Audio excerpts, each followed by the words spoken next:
Hoy en Vidas Cruzadas recibimos a José Ignacio Torreblanca, profesor titular de Ciencia Política en la Universidad Nacional de Educación a Distancia y director de la oficina en Madrid del think tank Consejo Europeo de Relaciones Exteriores. Entre junio de 2016 y junio de 2018 fue jefe de opinión del diario El País, periódico con el que empezó a colaborar en 2008. Actualmente tiene una columna en el diario El Mundo y es colaborador de Televisión Española y de Radio Nacional. Con ustedes, José Ignacio Torreblanca. Nacho Torreblanca, bienvenido. Qué bien, estoy encantado de estar aquí, muchas gracias. Encantados estamos nosotros. Tú estudias Ciencias Políticas y quería preguntarte si en casa te animaron, te intentaron disuadir, ¿cómo fue? ¿Hubo un proceso de negociación? No, la verdad es que, digamos que como era buen estudiante, quizá lo que no entendieron muy bien es por qué con un buen expediente estudiaba políticas, porque la nota me daba de sobra también para hacer otras cosas, ¿no? De provecho, probablemente. Pero sí que curiosamente me disuadieron, pero a través de amigos, me disuadieron de hacer periodismo, porque teníamos un buen amigo periodista en la familia. Que me dijo, ¿pero a ti qué es lo que te gusta? Y yo dije, bueno, a mí me gusta mucho la política y las relaciones internacionales. Y pues me dijo, haz política y relaciones internacionales, que siempre podrás hacer periodismo después, ¿no? Y eso luego, fíjate, dio una vuelta muy, muy curiosa porque acabé casi haciendo periodismo sin ser periodista. Incluso teniendo un premio de periodismo, ¿no? del Salvador de Madariaga, donde creo que por lo que me contaron hubo algo de debate, porque era, digamos, el primer no periodista o intrusista, digamos, o intruso en algún momento que se le dio ese premio. Pero la verdad es que yo vengo de una familia de la transición muy politizada, donde la política estaba flotando en casa, en esas nubes de humo que había en nuestras casas en los años 70. Y era parte de las tertulias, las conversaciones, recordamos todo, digamos, ¿no? Desde de la transición, el golpe de Estado. Mi padre estuvo en política, era uno de los miembros fundadores del Felipe, del Frente de Liberación Popular. Mi madre estaba en FETE-UGT. Y entonces, digamos, la gente que entraba por casa y las conversaciones que había en casa, pues yo, claro, yo tenía 12 o 13 años durante el golpe de Estado y ya sabía que se hablaba del elefante blanco en mi casa, que era una cosa muy, muy curiosa, ¿no? Y yo estaba muy pendiente de aquellas conversaciones, siempre me interesaba muchísimo. Y luego la parte de relaciones internacionales, esa es más, digamos, autóctona mía, ¿no? Me fascinaba agarrar el periódico, según mis padres a muy temprana edad, y abrirlo por internacional y sumergirme, ¿no? un poco en lo que había en el mundo. Y de esa confluencia un poco salieron las dos cosas de, bueno, pues eso, de hacer políticas. La verdad es que lo tuve bastante claro en ese momento. Tuve una experiencia interesante porque hice mi último año de bachillerato en Dinamarca, ¿no? Y fue un contraste de algo que me ha marcado mucho, ¿no? Vivir en un país escandinavo a una edad temprana, yo creo que es algo muy recomendable para tener siempre el contraste, ¿no? Y dirías que ahí se empezó a cultivar tu europeísmo, que sigues bueno, practicando. es que, claro, eso en España, ¿no? El europeísmo en España es la otra cara de la identidad nacional, ¿no? Como los alemanes, que solo se puede ser un buen alemán si eres un buen europeo. En España pasaba un poco lo mismo, pero claro, yo llego a Dinamarca con 18 años, cumplo mi mayoría de edad allí, en el 86, el año que accedemos a la Unión Europea. O sea, biográficamente es curioso, ¿no? Porque mi generación, que es la general del 68, es la generación del rey, no me intento asimilar a él para nada, pero somos los que cumplimos 18 años en el año 86, que es cuando España entra en la Unión Europea. Y en Dinamarca a mí me chocó mucho porque según yo llegué allí se hablaba del déficit democrático. Y yo decía, pero ¿cómo va a haber un déficit democrático por entrar en la Unión Europea? Y mi país es más democrático porque es miembro de la Unión Europea y esta es la aspiración de todo el mundo, ¿no? Y eso yo creo que era una perspectiva muy interesante, ¿no? de cómo ya desde un principio ves que esa manera española de aproximarse a Europa es una manera española. Hay otras maneras también muy comprensibles. A los daneses les preocupaba la rebaja de estándares democráticos con un parlamento que funcionaba muy bien, unos medios de comunicación que funcionaban muy bien, mucha transparencia, mucha responsabilidad sobre el gobierno y para nosotros nos parecía una marcianada que alguien dijera que tu país podía ser menos democrático por ser miembro de la Unión Europea, imagínate. Casi 30 años después, ¿dirías que tenían razón los daneses o que teníamos razón los españoles? No, o sea, yo creo que, digamos, algo y algo. Es decir, que esa proyección española de Europa como algo psicológicamente un poco torturado a veces, ¿no? De que voy a Europa, estamos pero no estamos, se habla de Europa como si no te incluyera, pero por otra parte sí que estás. Esa relación siempre ha sido, aunque comprensible, pero un poco anómala. Para otros, ¿no? Y quizá hemos proyectado demasiado sobre Europa, hemos dicho esto, ¿no? De que España es el problema, Europa es la solución. Digo, pues no, a lo mejor Europa es un problema también y eso es que hay que resolver en sí mismo y no para resolver el problema español, sino porque la construcción europea es algo que merece la pena independientemente de cuál sea tu problema nacional y no con esa mirada, ¿no? Que siempre es lo que decimos a veces de broma, que es una aproximación a la Unión Europea hispano-española, ¿no? Que siempre estás filtrándolo todo por lo que necesita tu país. Y eres muy buen europeísta, pero también pero de aquella manera, porque estás pensando siempre en clave nacional. Tú te doctoras en la Complutense, ¿y sobre qué haces tu tesis? Bueno, yo tuve la suerte de... La verdad es que hice una carrera un poco tormentosa, porque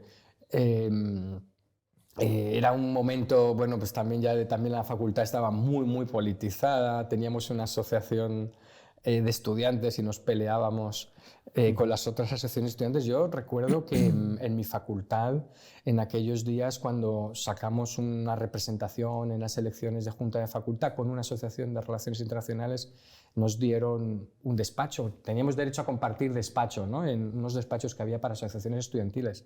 Y yo no había entrado nunca allí, la verdad, y creo que era tercero de carrera.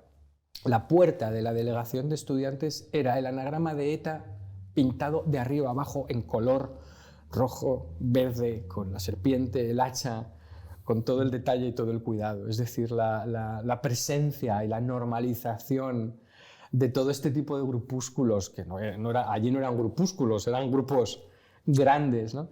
La facultad tenía ese ambiente, por un lado, muy interesante para mucha gente, porque había mucha política y se hacía mucha política en las aulas, por parte de los profesores, por parte de los alumnos en los pasillos, fuera de allí. Y entre aquello yo intentaba, que me gustaba mucho, pero intentaba encontrar también los buenos profesores, no solo los adoctrinadores, y los había, pero tenías que navegar. Y esas luchas al final, bueno, pues te dabas cuenta de que ahí se estaba forjando otra cosa, ¿no? Esta es la Facultad de Políticas. Aquí ya estaba Monedero por allí, con el cual coincidí brevemente al final. Yo estoy un poco de sándwich entre Monedero, que se estaba yendo, y Pablo Iglesias y los demás que llegaron, pero ese era el ambiente, ¿no? En la facultad había un puesto de Sendero Luminoso, otro... o sea, había como una especie de carrera de armamentos del disparate ideológico allí en la puerta, de a ver a qué te podías sumar, si a la etnia Karen, o sea, todos los movimientos guerrilleros del mundo tenían allí una mesa, ¿no? Y luego había un grupo, pues eso, de estudiantes que lo que queríamos era un poco mejorar las cosas. La participación política la veíamos también en asociaciones, pero no como un instrumento tan directo y tan político. Y ya había peleas por a quién se dejaba hablar y a quién no se dejaba hablar, y quién se podía invitar y quién no, y si eras un facha. Yo digo de broma que ya entonces fui diagnosticado de social liberal de mierda. O cochino socialdemócrata, que era la acepción, digamos, que yo prefería manejarme, me parecía menos... Pero tú conectaste con alguien con quien, vamos, quisiste seguir haciendo carrera académica, es decir, no quisiste desvincularte vi de que eso. de repente... Ay, perdón, sí, porque de repente, o sea, vi que salieron las becas de la Fundación Juan Marc, que eran unas becas fantásticas porque eran 4 años económicamente muy bien dotadas, pero sobre todo con una biblioteca y un plantel de profesores extranjeros, europeos y estadounidenses con muy pocos alumnos. Y eso fue lo que realmente me despertó la vocación académica. Porque casi al final la carrera había terminado un poco con mi vocación académica. Yo no terminé la carrera queriendo ser profesor. Y sin embargo, el máster de la Fundación Juan Marc y el doctorado, dirigido por Víctor Pérez Díaz y luego por José María Maraval, fue para mí el despertar a la ciencia política como disciplina, desde el punto de vista de una aproximación mucho más sistemática, más científica. ¿Y cuál era tu investigación de tu tesis? Entonces me dio por hacer una tesis doctoral sobre cómo la Unión Europea había apoyado los procesos de transición en Europa Central y Oriental, Polonia, Hungría y Checoslovaquia, fundamentalmente justo después de la caída del muro, ¿no? Del 89 al 93, que se le da la promesa de adhesión, como pasa ahora con Ucrania, ¿no? Hay un momento en el que firmas acuerdos de asociación y te dan la promesa de adhesión, pero desde ese año 89 al 93 es una convulsión absoluta en Europa, ¿no? Entonces mi tesis se llama La reunificación de Europa, promesas, negociaciones y compromisos, ¿no? Viendo cómo en la política los discursos de los domingos que dijo Delors y los hechos de los lunes muchas veces no encajaban o había que encajarlos, ¿no? ¿Te han venido reminiscencias de tu tesis doctoral en esta época? Esto. No, y la verdad es que tuve mucha suerte porque como hice una tesis sobre algo que nadie había hecho en España y nadie estaba haciendo, pues me convertí en el mejor, quiero decir, en el único experto en España sobre ampliación al este de la Unión Europea, y con eso empecé a colaborar con el Real Instituto Elcano observando las negociaciones de adhesión y en su área de Europa. Entonces ahí es donde empecé a confluir, digamos, a salir del mundo puramente académico, porque tenía una plaza en la universidad, pero a entrar en el mundo de los think tanks, ¿no? Que es lo que está haciendo realmente los últimos 15 años también, ¿no? Y de ahí, al final acabas escribiendo cosas cortas, te piden tribunas de opinión, es decir, que hay una puerta giratoria ahí entre la academia, los think tanks y las columnas de opinión y la prensa, que es en la que acabo enredado. Y ya que hemos hablado de Somosaguas, si te hubieran dicho a principios de los años 90 que ese perfil de estudiante iba a llegar a tener puestos de gran responsabilidad en un gobierno de España, ¿te hubiera sorprendido? La verdad es que sí, porque yo recordaba una observación no recuerdo el libro, igual de Hans Magnus Enzensberger, que decía que los políticos que pasaban mucho tiempo en movimientos estudiantiles eran muy malos políticos porque habían desperdiciado los mejores años de su vida en vez de formándose haciendo activismo, ¿no? Y mi percepción de la mayoría de estos líderes es que eran líderes, digamos, desde el punto de vista político muy válidos y muy activos, eran grandes organizadores, eran gente muy comprometida, y la maquinaria, digamos, de producción ideológica y organizativa la manejaban muy bien, pero con todo el respeto me parece que eran demasiado débiles académicamente, ¿no? y que tenían tan claro todo el paquete de prejuicios y de clichés y de dogmas que precisamente la universidad debía estar para desmontar, ¿no? o para intentar ahondar en ellos, que no pensé que realmente todo aquello que me parecía, digamos, flojo y dogmático ideológicamente, pudiera convertirse en algo que apelara a nadie más de los que había allí. O sea, que pudiera conseguir 4 o 5 millones de votos, ¿no?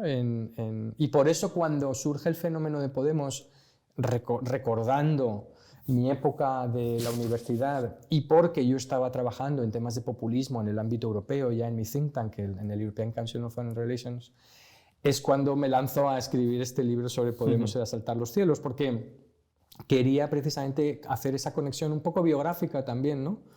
con ese pasado, pero también situar el fenómeno en un contexto europeo. Ese es un libro de 2015, ¿no? Si no me equivoco.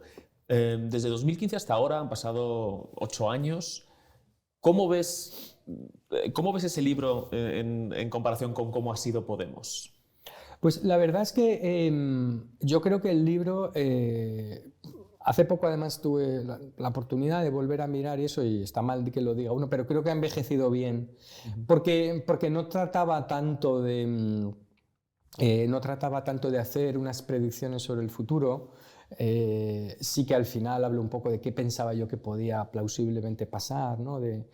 Con el sistema político español, pero porque lo que realmente me planteé era hacer una investigación de quiénes eran, cómo habían surgido, qué apoyos, cuáles eran sus ideas, y en ese sentido era, bueno, más analítico y descriptivo que lleno de hipótesis sobre el futuro, ¿no? Y yo creo que todas esas cosas que estaban ahí desde el principio han seguido con ellos. O sea, esta contradicción entre lo horizontal y lo vertical, entre lo asambleario y la centralización, ¿no? Están ahí, digamos, la confusión ideológica y mental sobre los límites de la democracia, y sobre todo la pregunta sobre realmente si es un partido democrático en tanto en cuanto el entendimiento que tiene de la democracia liberal, que es la forma de democracia que conocemos que funciona, mal también, o regular, pero que sabemos que las alternativas son mucho peores. Creo que es la mayoría de estos productores, digamos, de ideología de dentro, no han terminado de hacer un análisis histórico retrospectivo sobre cuándo quiebran las democracias y por qué, y tienen todavía esta obsesión con los medios de comunicación independientes, con las empresas y el mundo empresarial, es decir, todo lo que está fuera de esta idea que dicen a veces, no, llegas al poder y el poder no está aquí. ¿Por qué? Porque hay empresarios, hay medios de comunicación. Ya, claro, solo faltaba, ¿no? Que cuando llegaras al poder... No puedes hacer lo que quieres. No puedes, ¿sabes? Claro, no puedes hacer lo que quieres porque resulta que no todo el poder está... No, claro, perfectamente. Esa es la idea de una democracia liberal, ¿no? Solo faltaba que llegaras al poder y lo tuvieras todo.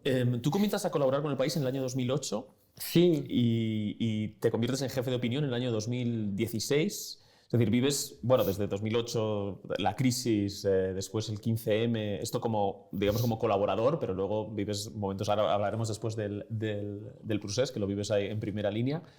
Pero de todos estos movimientos, ¿cómo, por ejemplo, el 15M, tú recuerdas observarlo con algún atisbo de esperanza o siempre tuviste una posición descreída respecto no, me interesó mucho porque realmente el 15M, y eso es una cosa que el propio Pablo Iglesias y Íñigo Errejón y compañía observaron con mucha atención y lo vieron correctamente. El 15M era un movimiento conservador, era un movimiento preservador de la democracia, no era un movimiento revolucionario, no era un movimiento que quisiera derribar la democracia, no era una impugnación democrática, era que la gente decía que quería que la democracia funcionara, como dicen los anglosajones, by the book, por lo que pone, ¿no? Con la letra pequeña incluida, es decir, que no hay corrupción en las altas esferas de gobierno, incluyendo la jefatura del Estado, no lo hay en los partidos políticos, hay meritocracia, hay transparencia, rendición de cuentas, las políticas económicas funcionan y se evalúan y están hechas de acuerdo a los intereses de la gente, es decir, que el movimiento 15M, desde ese punto de vista, cuando se hablaba de democracia real, creo que no se hablaba de democracia popular, ¿no? En ese sentido. Pero esa fue la gran inteligencia de Podemos, ¿no? de saber leer perfectamente esa crisis, como lo habían hecho todos sus colegas anteriormente de la izquierda latinoamericana y ellos mismos, de ver ahí un momento, ¿no? en sus teorías, ¿no? El momento comunista, ¿no? El momento en el cual puedes insertar una propuesta de corte populista izquierdista en una disrupción, porque esa es toda la teoría de la llegada al poder en el fondo de los movimientos de izquierda, es la Revolución de Febrero rusa, que es donde la burguesía abre la puerta, digamos, declarando el sistema en crisis a la entrada de otros movimientos. La Revolución de Octubre es la que no es, realmente la revolución es la de febrero, digamos, ¿no? Y eso es lo que yo creo que Podemos tuvo una extraordinaria inteligencia, gracias sobre todo a los perfiles de Pablo Iglesias y Errejón, cada uno pero a otras personas que habían allí, que supieron ver que para subirse a Podemos no hacía falta ser de izquierdas, ¿no? Se podía estar desanclado, que era lo que estaba la mayoría de la gente en ese momento, desanclado y en el centro, pero no porque fueran centristas, sino porque no estaban ni en la izquierda ni en la derecha en ese momento. Y esa propuesta de inserción, de dotar de una identidad a ese magma antisistema, no de forma estructurada, sino antipolítico, es lo que ellos supieron hacer muy bien. Y creo que todavía viven bastante sentido. Todo lo que hay por encima de Izquierda Unida, histórico de sus votos, por encima de ese 1,5 millones, digamos, de voto natural de izquierda, todo lo que hay por encima de eso sigue siendo en gran medida el éxito de haber fidelizado a esa gente. ¿Tú has tratado con Pablo Iglesias y con Íñigo Errejón? Sí, con los dos. En mi época, sobre todo en el País. Y sí, he tratado con ellos. A Iglesias le gustó mi libro, incluso. Lo elogió, aunque no estuviera totalmente de acuerdo. Y me ha interesado mucho esas peleas también entre ellos y esa destrucción interna. Yo recuerdo una columna que escribiste en El País en la que ponías en paralelo unas declaraciones de Le Pen y unas declaraciones de Pablo Iglesias para mostrar que eran idénticas, ¿no? En el fondo, bueno, pues es cuestión antiélite, antisistema, etcétera, ¿no? ¿Tú sigues percibiendo que Podemos, digamos, intentó morder también en ese pastel, digamos, que en otros países ha capitalizado la extrema derecha? Bueno, tuvieron un debate muy interesante sobre esto, ¿no? Y con algunas polémicas, por ejemplo, con Verstringe, al que se le acusaba de rojipardo, ¿no? Pero... porque en el fondo en España, creo, mira, el otro día creo Juan Francisco Fuentes escribía, creo que en el Confidencial, un artículo muy interesante sobre esta corriente subterránea que pasa del franquismo a la izquierda en España, que es una corriente antiestatista. Es decir, el franquismo produce una cultura política, por un lado, con toda esta historia de la falange, y con ese cierto populismo que en el fondo practica también el paternalismo del Estado. Es decir, la dictadura de Franco no es una dictadura liberal en el sentido económico, quiero decir, ¿no? Por supuesto no en el político, pero no es una dictadura chilena, es una dictadura paternalista que hace viviendas sociales y intenta crear todo este tipo de sistema, ¿no? Y esa corriente subterránea que yo creo que hay en España, que lo vemos además ahora con el tema de Ucrania y Rusia y Estados Unidos, ¿no? Que es digamos antimercado, perdón, ¿no? Muy proestatista o estatalista y muy antiamericana y en el fondo bastante antiliberal. O sea, es una corriente iliberal profunda que recorre. Y yo creo que lo veo, por ejemplo, fíjate, en algunas de las columnas ahora de Anairis Simón en El País. Me parece que esa especie de populismo que puede apelar perfectamente a gente que puede estar tanto en la izquierda como en la derecha, esa es una pulsión que está en España. Lo que pasa es que nuestro sistema de partidos no ha hecho como en Francia, no se ha dividido perfectamente en 4 casillas, ¿no? Digamos, donde tienes izquierda pro y anti-europea y derecha pro y anti-europea hasta muy recientemente. Pero eso lo vimos en un momento dado, cuando Iglesias, su discurso para aspirar a la presidencia del Parlamento Europeo después de las primeras elecciones en el 15, es un discurso sobre la liberación de los pueblos del sur de Europa del yugo alemán, es un discurso muy clásico de Europa como proyecto neoliberal, y ese es un discurso soberanista, que es exactamente el mismo discurso de Vox. Sí. Antiglobalista. Antiglobalista en ese momento, soberanista, y ese es en parte también el discurso de Vox sobre la soberanía, ¿no? Entonces, no quiero decir que sean iguales, por supuesto, pero sí que tienen un marco que te sitúa, digamos, por debajo de esa línea que es, digamos, globalización, antiglobalización, soberanía, no soberanía, y luego con un paternalismo y una manera, digamos, de enfocar las cosas que tienen muchos elementos en común, como pasó en Francia, y por eso una gran parte de votantes del Partido Comunista ha acabado con Le Pen, porque, y eso es una cosa que en Podemos lo han tenido siempre muy claro, Íñigo Rejón también ha escrito muchísimo sobre eso. Ningún movimiento de izquierda ha llegado al poder sin arroparse en una bandera nacional, ¿no? O sea, al final, en Cuba, en Vietnam, en donde quieras, todos los movimientos, incluso guerrilleros de extrema izquierda, al final aceptan. Y el propio Stalin es la guerra patriótica, quiero decir. Claro, pero fíjate, yo ahí creo que... Esa fusión entre nacionalismo e izquierda es muy, muy interesante. No, es interesante, y si uno ve... Bueno, lo que pasa en Cuba, como tú decías, es un movimiento muy nacionalista, ¿no? La revolución es patria o muerte, ¿no? Claro. Pero fíjate, yo ahí diría que en ese sentido Podemos y después el errejonismo se ha encontrado ha sido incapaz de superar ese tabú, ¿no? Es decir, crean el partido Más Madrid y cuando lo llevan a nivel nacional no lo llaman Más España, sino Más País, ¿no? Es decir, ahí no sé si coincides en que todavía la cuestión de España, tanto su simbología como la propia palabra, sigue pesando mucho Sí, es curioso lado, porque ¿no? Ellos tienen en el libro lo veía, ¿no? Que todos los debates que ellos tuvieron al principio sobre esta cuestión, ¿no? Y les daba, o sea, tenían muy claro, fíjate entonces ahora con el tema de la Constitución, ¿no? El arroparse y el apropiarse de la Constitución del 78 en un principio, precisamente para utilizarla como elemento impugnatorio, ¿no? De lo que no se cumple, de lo que esté ahí. Leía, ¿te acuerdas, Pablo Iglesias? Sí. Leía la Constitución todo el día. Eso era el anguitismo también, que hacía Julio Anguita, hacía mucho eso, ¿no? Leer la Constitución, pero estaba muy bien porque se apropiaban la Constitución. Ahora la Constitución se la ha apropiado Vox, la defensa de la Constitución. Ya no vemos a Iglesias leer artículos de la Constitución, ¿no? Entonces hubo un momento que sí que jugaba mucho con eso. Y hay una discusión famosa, porque además la tienen grabada por ahí, porque en aquella época la verdad es que era muy divertido porque lo grababan todo y lo contaban todo, ¿no? Y todas estas discusiones están en YouTube y tal. Y les daba envidia, hablaban de Carromero, por ejemplo, y de cómo la facilidad con la que el PP manejaba la bandera. Nunca pensé que ibas a citar a Carromero. Hablaban de, pensaba que ibas a decir, no sé, hablaban de la Clau, ahora no, hablaban sí, de Carromero. porque ellos veían la facilidad, ¿sabes? Sí. Y la potencia comunicativa, ¿no? La naturalidad con la que derecha asumía la bandera. Y como en Latinoamérica, donde la bandera y la patria es un elemento muy importante de las izquierdas populistas, esa fricción, esa dificultad para hacerlo en español les provocaba mucha frustración, ¿no? El por qué no se podían envolver la bandera, porque además, pues claro, como eran federalistas y todas estas simpatías con el tema vasco y catalán... Claro, te iba a preguntar, ¿hasta qué punto, siempre ese choque? ¿hasta qué punto Podemos no se puede convertir en una izquierda nacional por su...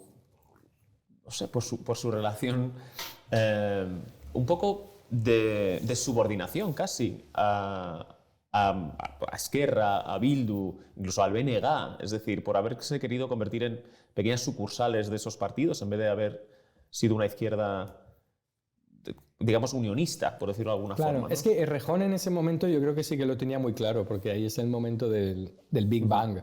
E Iglesias, que es muy pragmático, como buen leninista, en torno a los medios, no en torno a los fines, ¿no? Claro. Adopta muy fácilmente ese discurso. No sé si te acuerdas del 2 de mayo famoso que Iglesias habla, pueblo de Madrid, y entonces reivindica el 2 de mayo, que es la cosa más antiliberal, ¿sabes? Es lo que siempre había hecho la derecha, sí, que es reivindicar la lucha contra los afrancesados y la invasión francesa, y además... Pero no funciona porque hace esto de Pueblo de Madrid y había un montón de gente que había cogido autobuses de Ciudad Real, de Toledo, de toda España para venir a ese mitin y la gente le dice, pero oye, ¿cómo que Pueblo de Madrid? La mayoría de esta gente no es que odie a los madrileños, pero wow, no se siente madrileña. Sí, sí. Y esto de Pueblo de Madrid y reivindicar el 2 de mayo no tiene mucho sentido. Entonces hubo mucho juego con esas cosas. Y al final yo creo que se ha impuesto, desgraciadamente, esta tesis que Ignacio Sánchez Cuenca ha tratado mucho, que es y que ha asumido en muchos de sus escritos, que es que el nacionalismo español es culpable y por lo tanto no puede jugar ni siquiera en pie de igualdad con los otros, ¿no? O sea, es decir, que es un nacionalismo del cual hay que huir y por el cual hay que pedir perdón y nunca se puede reivindicar, y quienes, digamos, tienen la razón histórica son los nacionalismos catalanes y vascos porque están dotados de virtudes de resistencia al franquismo, ¿no? Como si la resistencia al franquismo no hubiera estado también en la izquierda del resto del país, o no hubiera sido un proyecto de país, ¿no? Claro. Hubiera sido ideológico, ¿no? Y yo creo que ahí han tirado la toalla completamente y además se han pasado por alto el hecho de que las izquierdas de País Vasco y Cataluña son izquierdas nacionales de una forma muy profunda y son intrínsecamente desigualadoras. Sí, sí, absolutamente. Claro. Y eso no es internacionalismo. Quiero decir, el internacionalismo de la izquierda es la igualación de todo el mundo mediante la cooperación, pero esto no es internacionalismo. Esto es, digamos, un subnacionalismo que desiguala profundamente y que en último extremo, desde mi punto de vista, no solo lleva a una yugoslavización de España, y no lo digo en términos de conflicto, ¿no? sino donde además el centro y lo que queda fuera es un centro mucho más pobre que al resto, y yo creo que no tiene mucho sentido, ¿no? ese proyecto. Ya que hemos abierto este blog, hablamos del procés. Tú, como decíamos antes, te incorporas a la jefatura de opinión del país en el año 2016. Ya está Cataluña en ebullición y será el año 2017 donde estalle todo. Se ha subrayado muchas veces que si el país hubiera tenido una postura más tibia respecto a lo que estaba sucediendo, bueno, pues que el outcome, digamos, sería indeterminado, ¿no? No sabríamos qué había pasado, hacia dónde se habría decantado la situación, porque seguía siendo el faro moral, digamos, de una buena parte de la población. ¿Esto es algo que tú tenías claro cuando te incorporas a la dirección del país, que, digamos, a la dirección de opinión del país, que tu gran cometido va a ser fijar una postura respecto al nacionalismo y el proceso soberanista? Bueno, respecto a lo primero, yo creo que, o sea, no es una hipótesis, realmente es que creo que es, o sea, se puede afirmar, ¿no? Y solo hace falta leer los editoriales del País después del 18, ¿no? Cuando salió el equipo en el que estaba yo, que dirige Antonio Caño, e incluso este diciembre pasado, en torno a todo este lío que hemos tenido con el Constitucional y la separación de poderes, ese país, para los que estábamos entonces, es un país irreconocible, es un país totalmente distinto y que confirma, ¿no? esa hipótesis de que hubiera sido todo distinto. Pero y respecto al otro, realmente es que a mí me sorprende mucho cuando Antonio Caño me pide que dirija la sección de opinión, porque yo estaba haciendo mi columna, estaba en Internacional, luego había pasado a una página que era Claves, me parece, que donde podías hacer un poco lo que quisieras, y estaba en el consejo editorial, es verdad. Pero fue a raíz del libro sobre Podemos y de mi trabajo sobre populismos en toda Europa, cuando Antonio me dice: quiero que seas director de opinión. Y yo le digo: Antonio, yo no sé nada de periodismo. Me dice: no te preocupes, ya tengo 400 periodistas aquí, pero lo que no tengo es a alguien en este momento como tú, que tenga el foco puesto en lo que se nos viene encima en España y en Europa. Y él conocía muy en Estados Unidos, pues es corresponsal allí. Entonces, o sea, yo entro, es el referéndum escocés, es el Brexit, es Estados Unidos, es Le Pen, es Austria, es Alemania, Alternative for Deutschland, etc. El marco nuestro, como es siempre en el país, o era siempre en el país, es un marco europeo y es un marco global y un marco comparado. Y ahí es donde encaja España. No encaja desde el excepcionalismo, ¿no? Sino que precisamente nuestra lectura sobre lo que estaba pasando en España desde Podemos hasta el independentismo y luego el surgimiento de Vox no es este lamento histórico regeneracionista, 98ista de la excepcionalidad ibérica y somos distintos y todas estas cosas. No, la línea de puntos está perfectamente clara. Con la diferencia que España, en vez de tener un fenómeno populista, tiene 3, porque en eso quizá a lo mejor sí que somos algo excesivos. Sí, ya puestos, ¿no? Ya puestos, no nos privamos de nada, ¿no? Pero se ve desde el 2011, cuando Mas hace las políticas de austeridad y tienes el asalto al Parlamento catalán. Es decir, que ahí es donde está el germen de todo, de todas estas cuestiones. Y cuando llegas al país, la verdad, hay algo que es el ADN y la identidad de ese periódico, que no es que simplemente tienes que casar con la realidad. Es decir, con esto no quiero decir que tú no puedes innovar mucho, pero puedes innovar traduciendo ese código a problemas nuevos. Pero es fácil realmente, o sea, me parece que intelectualmente no era complicado. Es decir, si es un periódico liberal que quiere representar el centro izquierda, con valores progresistas, de una España anclada en Europa y abierta al mundo, con una economía de mercado vibrante, una sociedad civil, es decir, eso es como un traductor casi algorítmico, ¿no? Entonces tú me das un problema, no digo que sea automático ni quiero ser pretencioso, pero tú me das un problema y yo tengo unas claves para trabajar con él. Y por supuesto, el independentismo, pero como lo fue Podemos y como lo fue Vox, se interpretan con bastante facilidad. Además, cuando tú te sientas allí en la silla en el despacho de Javier Pradera, dices, como la púrpura cardenalicia, o sea, ¿no? Sí. A lo mejor de cura eras una cosa, pero en el momento, o el manto, ¿no? Como en el momento en que te conviertes en papa, pues eres papa de la iglesia, ya está, ¿no? Entonces tienes un margen para imprimir una personalidad a eso, pero es una personalidad, no realmente mucho más. Y por eso la verdad es que no fue difícil desde el punto de vista de la tensión, las presiones, las protestas, las horas, la angustia, la incertidumbre, pero no fue difícil intelectualmente, ¿sabes? ¿No? Y no quiero decir con esto que fuera fácil en el sentido de que estaba chupado y que hicimos... ¿Cuál sería la presión que más recuerdas, como más... traumática, si quieres? Para nosotros en ese momento, porque el PSOE estaba dividido desde el principio y la gran lucha en el país fue que Zapatero había tenido 10 millones de votos y Sánchez y Podemos habían tenido 5 millones cada uno, ¿no? Lo digo simplificando. Entonces, toda esa ruptura de la izquierda era una ruptura que se internalizó en el periódico. Y se internalizó en la propia redacción. En el periódico, en los lectores, en el entorno, en el PSOE, en Podemos. Entonces... yo creo que aunque en época de Zapatero y en época de González el periódico había tenido tensiones con ellos, etcétera, y la redacción siempre fue más de izquierdas que las direcciones, eso era algo normal y pasa en muchos periódicos, ¿no? No tiene por qué ser de otra manera, pero yo creo que eso se había manejado más o menos bien. Pero en el momento en que tú tienes una izquierda completamente rota y dos posibilidades, solo dos posibilidades, una, declarar que Podemos, a pesar de que parezca un partido de izquierdas, no es un partido de izquierdas, por lo tanto no es una contribución válida a la gobernabilidad y a ese ideario que sostiene el país, sino que es una amenaza a la Constitución y a sus valores, y eso, retrospectivamente, sigo pensando que en el año 14-15 era cierto, la auditoría de la deuda, había un montón de cuestiones ahí que hacían que Podemos no encajara con la visión de lo que sosteníamos que España necesitaba desde el punto de vista de un centro izquierda moderado, etc. Y por eso apoyamos en ese momento a aquel Ciudadanos, ¿no? Y esa fue una opción editorial. Una opción editorial que podía haber sido otra, que es la que hizo luego la otra dirección, que vino luego, la de decir, no, a Podemos hay que abrazarlos, ¿no? Hay que traerlos, son nuestros hijos, hermanos, estas cosas que se decían, y hay que estar con ellos, ¿no? Y no hay que estar... Bueno, eso es inconmensurable, quiero decir, eso no es un tema científico, eso no te lo explican en la facultad ni tiene resolución.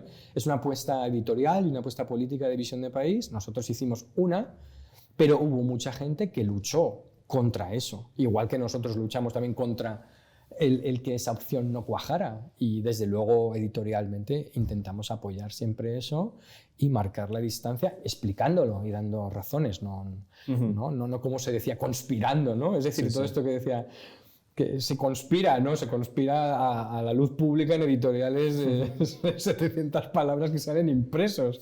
Es decir, esa es la conspiración. Una de las batallas de aquellos años fue para ti el ir en contra de todos los mitos que se estaban diciendo y, digamos, de todas las informaciones desinformadas que aparecían en la prensa extranjera, ¿no? Y yo además recuerdo una columna tuya, así un poco como colofón de todo eso, que fue esa de anglocondescendencia, ¿no?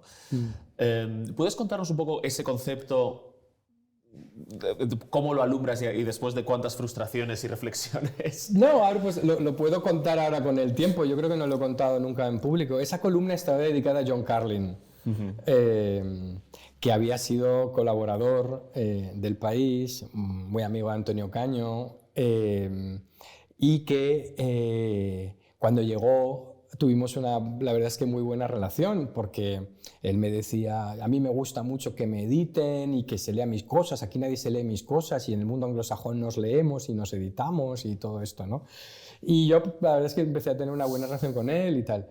Pero tuvimos luego un encontronazo fuerte, no solo a costa de Cataluña, porque él durante el referéndum, el proceso, pues, adoptó una posición muy crítica con el periódico, sino precisamente porque esa actitud de condescendencia que yo identifiqué, que venía de un artículo famoso o infamous suyo, ¿no? que era sobre la inexistencia en español de la palabra compromiso, ¿no? Commitment, ¿no? Y me parecía una cosa, yo que había hecho mis buenos estudios sobre orientalismo y Edward Said y todas estas cosas, me parecía una cosa que era orientalismo puro, británico, en este caso no sé si se llamaría españolismo, ¿no? Pero era además una reflexión que decía, vengo de Egipto y allí no existe la palabra compromiso, y por cierto en España tampoco, y es por culpa de la Iglesia, y era todo un disparate tan grande, ¿no? De una persona que, bueno, que tampoco es que fuera un intelectual, pero pasaba por ello. Sí, pero que estaba alfabetizada y que... Sí, no sé. ¿no? Y entonces claro, me exasperaba completamente el decir, bueno, y si no existe la palabra compromiso en español, ¿cómo hicimos la transición? ¿La hicimos en inglés? Sí. No, porque, no sé, Adolfo Suárez no nos consta que supiera inglés, ¿no? Y sin embargo, se puso de acuerdo con Carrillo, que tampoco parece que hablara inglés, y hicieron la transición. Y eso que no teníamos la palabra compromiso en España. No, me parecía todas estas butadas que llevábamos tanto tiempo tolerando. Y luego el comportamiento de los medios anglosajones sobre la crisis en Cataluña ya hacíamos la broma de en qué párrafo iban a mencionar a Franco, ¿no? Si en el primero, en el segundo o en el tercero. Entonces, todo este marco de post-Franco Spain, que también es un marco perezoso intelectualmente, porque es verdad, claro, que la prensa anglosajona es una prensa global, pero se les ven mucho las costuras y el cartón porque, claro, es muy difícil saber de todo y han dominado toda esa escena durante mucho tiempo. Y hay muchas cosas en las que ya efectivamente ya no pueden tener esa preeminencia y tal. Creo que fue Václav Havel que le preguntó también a alguien, no sé si fue a Clinton o a quien le dijo, oiga, dígame usted cuándo dejaron ustedes de ser post-colony, ¿no? Una colonia británica y post, algo así como post-colonial US o algo así. Y se quedó el otro muy extrañado y dice, porque yo querría saber cuándo voy a dejar de ser la antigua Checoslovaquia. Quiero tener un horizonte razonable para saber cuándo yo voy a dejar de ser la antigua Checoslovaquia. Y aquí pasaba lo mismo, yo quiero saber cuándo voy a dejar de ser post-Franco Spain. Simplemente para tener un horizonte, ¿no? Porque eso es el mantra que lo explica todo y no lo explica nada. Y me parecía que salvo algunas excepciones, en general la cobertura que se hacía desde fuera sobre todo el proceso era una cobertura profundamente llena de clichés, etc., ¿no? Y ahí tuve pues mis peleas con algunos y te esforzaste además porque muchos artículos salieran publicados en inglés también, ¿no? Es decir, porque, bueno, nos porque dimos cuenta de que reforzara eso, ¿no? Claro, de repente los dos medios donde se estaba contando al mundo lo que estaba pasando en España eran normalmente en inglés, era más o menos BBC por ahí, y luego era Russia Today, ¿no? Entonces era absolutamente marciano que el país, la edición en inglés, no tuviera, porque se había ido abandonando con el tiempo y, bueno, decisiones, crisis, había falta de recursos. Y entonces decidimos revitalizar la edición en inglés del periódico, traducir muchas más cosas. Luego, bueno, pues tuvimos también la ayuda inestimable de Elena Alfaro y sus Voices from Spain, que hicieron también ese trabajo de traducir incluso columnas. Nosotros lo hacíamos en inglés, pero Elena y su gente lo hacía italiano, a francés, alemán. Y eso fue muy importante. De repente recuerdo que los alemanes pudieran leer a Javier Cercas, que era alguien a quien respetaban, hablándoles sobre Cataluña, ¿no? Cosa que hasta entonces pues no habían podido hacer. Pero también la prensa alemana estaba llena de prejuicios y clichés sobre todas estas cosas, y por eso era muy importante esa tarea de por lo menos dar una voz alternativa o que se te escuchara. Y eso la verdad es que fue bastante frustrante, ¿no? Toda esa cobertura. Teníamos corresponsales de la BBC que recuerdo que venían a España y te empezaban a hablar de que esto lo conozco, Willy the Hairy. Y yo decía, Willy the Hairy era Wilfred el Pilós. O sea, el tipo sabía quién era Wilfred el Pilós, ¿sabes? Porque se había hecho ahí una inmersión, no se sabe en qué, de todo esto, y te contaba ya, antes de empezar tú a hablar con él, ya te contaba que la marca, que el imperio carolingio, que Cataluña había sido siempre una nación. Entonces era todo muy absurdo. ¿Hablabais con el gobierno, me imagino, sobre la deficitaria comunicación que hacía? Porque claro, esto que estás narrando es consecuencia de que el nacionalismo sí se movilizó para contar su relato, mientras que el gobierno de España parece que se quedó de brazos cruzados y dejó que la cosa sucediera, ¿no? Bueno, ahí está el mejor análisis forense, que además lo conocí precisamente a raíz de esto, es de Juan Pablo Cardenal, ¿no? La telaraña del proceso, que vino también un día a verme, recuerdo, y yo lo conocía a él por su increíble trabajo sobre China en África y Latinoamérica, pero me empezó a contar lo que él observaba fuera de España sobre estas cuestiones, ¿no? Y empezamos ahí a tener muy en cuenta todo esto, ¿no? Incluso pues en todos los eventos en los que se participaba, como no recuerdo, en la London School of Economics, donde aparecía el ministro de Columbia también, aparecía el ministro de Exteriores de Cataluña, y nadie allí, o sea, este fact-checking tan, ¿no? de la prensa anglosajona y de las instituciones anglosajonas, tenías que decirles, oiga, no es el ministro de Exteriores de Cataluña, es el consejero de Acción Exterior y de Relaciones Internacionales, estas cosas, ¿no? que costaban horrores. Y entonces, es verdad que los diplomáticos españoles estaban movilizados puramente a título personal. El que quería lo hacía, sin reproche de la superioridad, pero sin tampoco estímulo ni apoyo. Y el que no lo hacía, pues no lo hacía. Entonces, porque no había el cuerpo diplomático no estaba preparado ni tenía órdenes de trabajar, de ponerse en modo diplomacia pública. Es verdad que los diplomáticos son muy malos promotores, no digo por ellos personalmente, sino como institución, ¿no? O sea, al final, cuando estás en un debate académico y aparece un diplomático, pues tiene poca credibilidad porque es la versión del gobierno español. Está bien que esté la versión, pero necesitas algo más. Y yo creo que Exteriores no terminó nunca de dar con ese tono. No contraatacó con todas esas con ese despliegue. Lo hizo Borrell cuando llegó, acuérdate.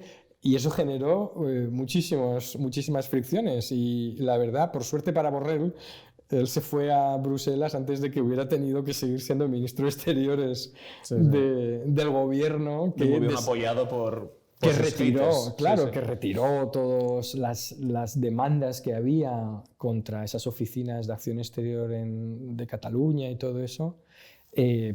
Ahí nada, se hizo. La verdad es que hizo fatal. Yo recuerdo una comida en El País, después, justo ya de octubre, creo que fue ya en enero del 18, con Rajoy hablando del proceso, después de que ya hubieran sido las elecciones y eso. Y yo le dije que, o sea, la labor diplomática fue muy buena. Y me acuerdo de esta conversación con él, le dije, yo le reconozco, presidente, que la labor diplomática, que esa es la valiosa, que muchas veces no se ha contado y hay que ser justo con nuestros diplomáticos, fue mantener unidos al bloque europeo, donde todos esos prejuicios que salen en la prensa estaban también en la sociedad, en la clase política, en muchos sitios. Sí, a nivel institucional sí hubo trabajo. Y especialmente en bálticos y ex-yugoslavos, que no hubiera una ruptura por ahí de declaraciones de apoyo. O sea, eso se amarró muy bien. Y se hizo un muy buen trabajo. Pero yo le dije, pero me reconocerá que en el ámbito de la opinión pública, etc., el gobierno ha estado, que creo que le dije, ha estado ausente. Y me dijo, no te digo yo que no. Decía estas cosas, ¿no? Quiero recordar, ¿no? Ya. Y porque efectivamente no llegaron a eso. No tenían la picardía de como la Generalitat hacer contratarte en la calle 14, ¿no? Esto en Washington es la calle 14, creo, ¿no? En Nueva York es la calle, la calle 14 y en Washington no sé. O sea, la calle K, ¿no? Me parece que es... bueno, sí. Sí, hay algo así. O sea, en Washington hay una calle donde vas allí y ya está. Y lo mismo va el gobierno de Ucrania que el de Kazajstán, que el de no sé qué. Sueltas 4 millones y te hacen el PR. Y has hablado de Russia Today y quería preguntarte por Rusia antes de terminar. ¿Te ha sorprendido la cantidad de apoyos intelectuales o de mensajes más o menos comprensivos o más o menos exculpatorios después de la invasión de Ucrania, de los mensajes, sobre todo en España, ¿no? Internacionalmente supongo que también? Es un tema muy interesante, la verdad, y los que estamos siguiendo esto lo observamos con mucha atención, y creo que ahí necesitamos un trabajo como este, más con historiadores a veces, y con sociólogos que puramente con politólogos. O sea, creo que es algo que está en otros ámbitos, es decir, que no tiene una explicación digamos, como se dice ahora, de políticas públicas basadas en la evidencia. O sea, no tiene una explicación puramente racional, sino que es más compleja. Y como señalaba con este artículo de Juan Francisco Fuentes, es algo subterráneo que viene con el hecho de la construcción de la identidad española, primero en oposición a Estados Unidos. O sea, hay algo del 98ismo que es positivo en sentido europeísta, pero que tiene un pozo también, siempre, ¿no? Lo hemos comentado, es un pozo excesivamente anti-occidental, quizá con Estados Unidos, antiatlantista y muy excepcionalista. Entonces, me sorprenden dos cosas todavía hoy. Me sorprende que esa manera de desafinar, digamos, o de desalinearse de algunos sectores de las élites que son empresariales, políticas, diplomáticas y militares, no coincide con la sociedad. Es decir, la sociedad está más avanzada que esas visiones, quizá porque hace una visión mucho más simple, ¿no? Es decir, en la guerra de Ucrania lo hemos visto, la gente ha adjudicado, como se dice, la disputa de forma muy rápida, ha dicho, este es el agresor, este es el agredido, lo estamos viendo en las encuestas, ayuden al agredido, vale, no quiero una tercera guerra mundial, este no es un país belicista, es un país más bien pacifista y tal. Me parece que la reacción de la sociedad española ha sido rápida, moral, limpia y sin muchas vueltas, porque ha interpretado bien esto. Sin embargo, toda esa élite que tiene espejos deformantes, ¿no? de otras cosas, se ha liado bastante en algunos sitios, ¿no? Unos eso por el antiamericanismo, otros porque en la izquierda, fíjate qué curioso es que el debate sobre si Putin es de izquierdas, hay gente todavía que piensa que Putin es de izquierdas, otros piensan o saben que no es de izquierdas, pero como es antiamericano me vale. En Vox y en la extrema derecha hay mucha gente que le gusta a Putin no solo porque es un liderazgo fuerte, sino porque es un liderazgo moral en temas religiosos y nacionalistas, etc. Es decir, ha habido dinero de la extrema derecha rusa xenófoba, homófoba en Hazte Oír y alguno de esos movimientos, y eso lo documentamos en su momento en El País, ¿no? Entonces, esa gran confusión, que tampoco es tan excepcional española porque la hemos visto en otras partes del mundo, esa confusión entre izquierda, derecha, antiglobalismo, ahí ha permeado, y eso se ha cruzado con una visión romántica de Rusia, de la literatura, de la cultura, que tiene que ver con el hecho de que Rusia no es tampoco Europa totalmente, porque no, igual que nosotros a veces jugamos con esto de somos europeos, pero no del todo, somos medio, no sé si africanos y latinoamericanos, orientales, ¿no? Somos medio árabes, medio latinos, y Rusia es un país asiático europeo, tiene toda esta historia, este retorcimiento y complejo, ¿no? de las invasiones mongolas y el legado oriental y los sultanatos y todo eso. Y mucha élite simpatiza mucho con Rusia como cultura y eso le lleva a confundirse con Putin, porque por el hecho de que te guste Góngora y Quevedo no tienes por qué ser franquista, quiero decir, ¿no? Claro. Pero sin embargo ahí no se trazan bien esas distinciones, ¿no? Y luego, bueno, hay gente que es, bueno, pues afán de notoriedad y todo esto, pero esa Rusia eterna, pues hay muchos intelectuales de la derecha que es que les fascina y no son capaces de separarla. Y desde la izquierda también aparece una... Perdona, y luego el independentismo, de Puigdemont y todos estos, que también se ha roto en dos, porque Esquerra decía, oiga, pero a Puigdemont, pero están ustedes locos, y Puigdemont haciendo el tonto con esta gente, ¿no?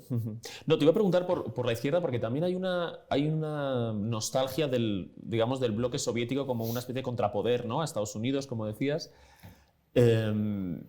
Y se están remontando pues muy atrás, ¿no? A tiempos de Gorbachov, un poco menos que para culpar a la OTAN de la agresión, ¿no? Es decir, pero desde un punto de vista, tú que conoces además pues esa ampliación de la Unión Europea hacia el este, ¿qué respondes? Te he visto en algunos debates con Rafael Poch y demás, y me gustaría que nos dijeras qué argumentos esgrimes siempre contra esa versión de los hechos. Bueno, es siempre como un argumento muy tramposo esto de la geopolítica aplicada a lo que a mí me conviene, y además, curiosamente, en la izquierda, esto como lo de Poch, Iglesias y todo esto, adoptando unos postulados que ellos siempre en sus clases y en la facultad han considerado extrema derecha, que es el realismo político en relaciones internacionales. O sea, desde mi punto de vista, la empanada mental es tan grande que sin darse cuenta, o a veces dándose cuenta, pero les da igual, están adoptando lo que ellos interpretan que es la visión kissingeriana del mundo, ¿no? Que esto es un mundo de esferas e influencias, pues en Chile yo derribo a Allende, y por lo tanto en Cuba te echo, y por lo tanto Rusia tiene derecho a una esfera de influencia y una área de soberanía limitada, etc. Entonces parece que ese es el mundo que validan y que convalidan, y por lo tanto que lo usan como plataforma para explicar las cosas, ¿no? El hecho de que entonces que todo esto que estamos aquí, por otro lado hablan todo el rato de la libre determinación de los pueblos, pero ¿en qué quedamos? O sea, los ucranianos se quieren libre determinar, los polacos se han determinado y han decidido entrar en una alianza defensiva de democracias, etc. Pero eso es intolerable desde ese otro punto de vista, ¿no? Entonces es un juego constante de hacerse trampas a uno mismo, que la verdad no sé cómo la gente no lo ve, digamos, con más facilidad. A veces es un poco frustrante. Y la OTAN, al final, cuando lees el artículo largo este que escribe Putin antes del verano, explicando toda su teoría sobre Ucrania, es que la OTAN es que no es un problema de 1989, es un problema de 989. O sea, en el año 989, tu nación, Rusia, el Rus, ha nacido en otro sitio. Es como con los serbios cuando, si tú pones el nacimiento de tu nación en otro sitio, como le pasa con Navarra al País Vasco, ¿no? a los tal, nada va a salirte bien internacionalmente si decides haber nacido en otro sitio, ¿no? Si tú declaras que Argelia es parte fundacional de la nación francesa, que Cuba es imposible arrebatarla a España porque tal, bueno, pues esto es lo que le pasa a Putin, que lo gracioso es que esta tesis que él tiene de reprochar al internacionalismo proletario precisamente, o sea, para mí lo más afinado de lo que hace Putin, que la izquierda no se entera, los Kousos y todos estos que están en el Parlamento Europeo defendiendo, no se enteran, es que Putin dice, la culpa de todo la tienen los bolcheviques, porque crearon estados donde no había naciones. ¿No? Digamos, sí. Y por esta historia del internacionalismo obrero, le dieron una identidad nacional y un estado a toda esta gente que son rusos, ¿no? Y entonces cuando Putin habla de la descomunistización, cuando alguien tira una estatua de Lenin o de Stalin en uno de estos países, Putin con mucha gracia dice, genial, estoy de acuerdo contigo, en el momento en que renuncies a la ideología comunista bolchevique, tienes que volver a Rusia, porque tenemos que poner el reloj. Y esto de que tú te inventes una identidad nacional encima, en contraposición a una Rusia autoritaria, imperialista, ¿no? Desde una idea democrática liberal, pues claro, es intolerable, ¿no? Entonces, eso es quizá lo más... ¿Y qué contradicciones dirías que hay en el discurso atlantista? Porque, es decir, hay algunas cosas que señalan... Que tienen su elemento de verdad, ¿no? Es decir, bueno, la OTAN, ¿por qué puede elegirse como defensora de grandes valores cuando forma parte de la OTAN un país como Turquía? O incluso un país como Polonia, que es una democracia, pero tiene ciertas derivas, ¿no? ¿A esto qué podemos responder? Sí, o sea, realmente las democracias liberales y ahora ya algunas iliberales son también parte, desgraciadamente, de nuestro panorama, tanto en la Unión Europea como en la propia OTAN, ¿no? El estatus de Turquía dentro de la OTAN simplemente se explica porque es mucho peor que esté fuera, ¿no? Pero en ningún caso, ninguno de los países de la OTAN sostiene el derecho de fijar o de coartar cuáles son las elecciones o los alineamientos políticos y estratégicos de sus vecinos, ¿no? Es decir, que esta doctrina de la soberanía limitada, me acuerdo además que en un programa también en el que me invitó con el aniversario de la OTAN, en el que estaban Enric Juliana e Iglesias cuando hacía, creo que La Tuerca o ese programa, que hacía, a cambio de que Iglesias viniera al país a que yo le entrevistara en mi estudio de Café Steiner, esto que teníamos, pues accedía a ir al suyo. Y estaban obsesionados con la OTAN, entonces decía que la OTAN era una limitación de soberanía, y digo, pero ¿comparado con qué? ¿Con el Pacto de Varsovia? O sea, Checoslovaquia en el 56, ¿dónde está el Checoslovaquia, el Budapest del 56, el Checoslovaquia del 68, la ley marcial del 81 de la OTAN, ¿no? En Europa, eso no está, ¿no? En esas intervenciones en todo Centroamérica, de Estados Unidos, etc. Es decir, hay imperialismo estadounidense, por supuesto, pero no en Europa. Esa es mi disputa en ese sentido, ¿no? Como no lo hay en Japón, o no lo hay en Corea del Sur, o no lo hay con Australia y Nueva Zelanda. Ahí hay un bloque de valores y es una alianza defensiva, ¿no? Y Rusia juega muy bien con esto, ¿no? Con el acoso de Rusia, ¿no? Es que hice el cálculo para esto, ¿no? Rusia tiene, no sé, son 30.000 kilómetros de frontera exterior y 1.000 con la OTAN. Claro, si invades Ucrania, vas a tener frontera con Polonia, vas a tener mucha más frontera. Si quieres alejarte de la OTAN, no invades Ucrania. No es buena idea y tal. Pero sí, es verdad que las contradicciones de las democracias liberales están ahí, pero los polacos podrán votar sin interferencia. Tú imagínate que cuando... Yo se lo digo a veces a los alumnos, imagínate que la transición a la democracia española hubiera supuesto un problema geopolítico y alguien hubiera dicho, oiga, no, porque tienes un vecino que es Marruecos, que es enorme, y considera que tu democracia le desestabiliza porque puede tener un efecto contagio, sí, o porque eres es vecino una de guerra Rusia. fría y España se va a inclinar a la izquierda. Claro, Sí, sí. o sea, y de hecho, nuestro americanismo se refuerza en los años 80 porque cuando es el golpe de Estado, en el año 81, Alexander Haig, secretario de Estado de Ronald Reagan, dice: "This is an internal affair of Spain". Esto es un asunto interno de España. Y todo el mundo dice: "Ostras, o sea, ¿estás dispuesto a tener un general en España otra vez, como si no hubiera pasado nada, como si esto fuera Centroamérica, otra vez Salazar y los coroneles y tal?".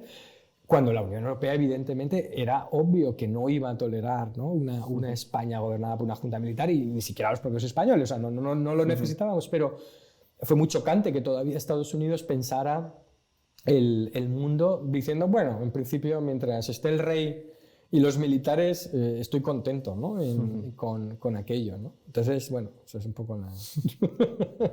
Bueno, Nacho Torreblanca, muchísimas gracias. Nada, Cerramos con la pregunta que hacemos siempre, que es: ¿a quién te gustaría que invitáramos? ¿A quién nominarías para venir por aquí? Anda, pues me pillas totalmente... me pillas totalmente desprevenido. Si quieres, paramos y te lo piensas. No, ¿es español o...? Bueno, que sea accesible. Ah, tiene que ser accesible, tengo que... Bueno, que es accesible. Si para ti es accesible. Pues te diría que Juan Francisco Fuentes. Sí, si quieres. Fenomenal. Me parece Sí. que los trabajos que ha hecho sobre el redescubrimiento del autoritarismo, del fascismo, y luego por eso, sobre todo, porque Italia es maravillosa, porque es la precursora de todo. O sea, inventaron el fascismo 20 años antes que los alemanes, el Renacimiento, todo lo que quieras, ¿no? Y creo que sí, la verdad es que sería supongo, una conversación interesante. Me gustaría verla, desde luego, a mí. Genial, pues tomamos nota. Muchas gracias. Un abrazo.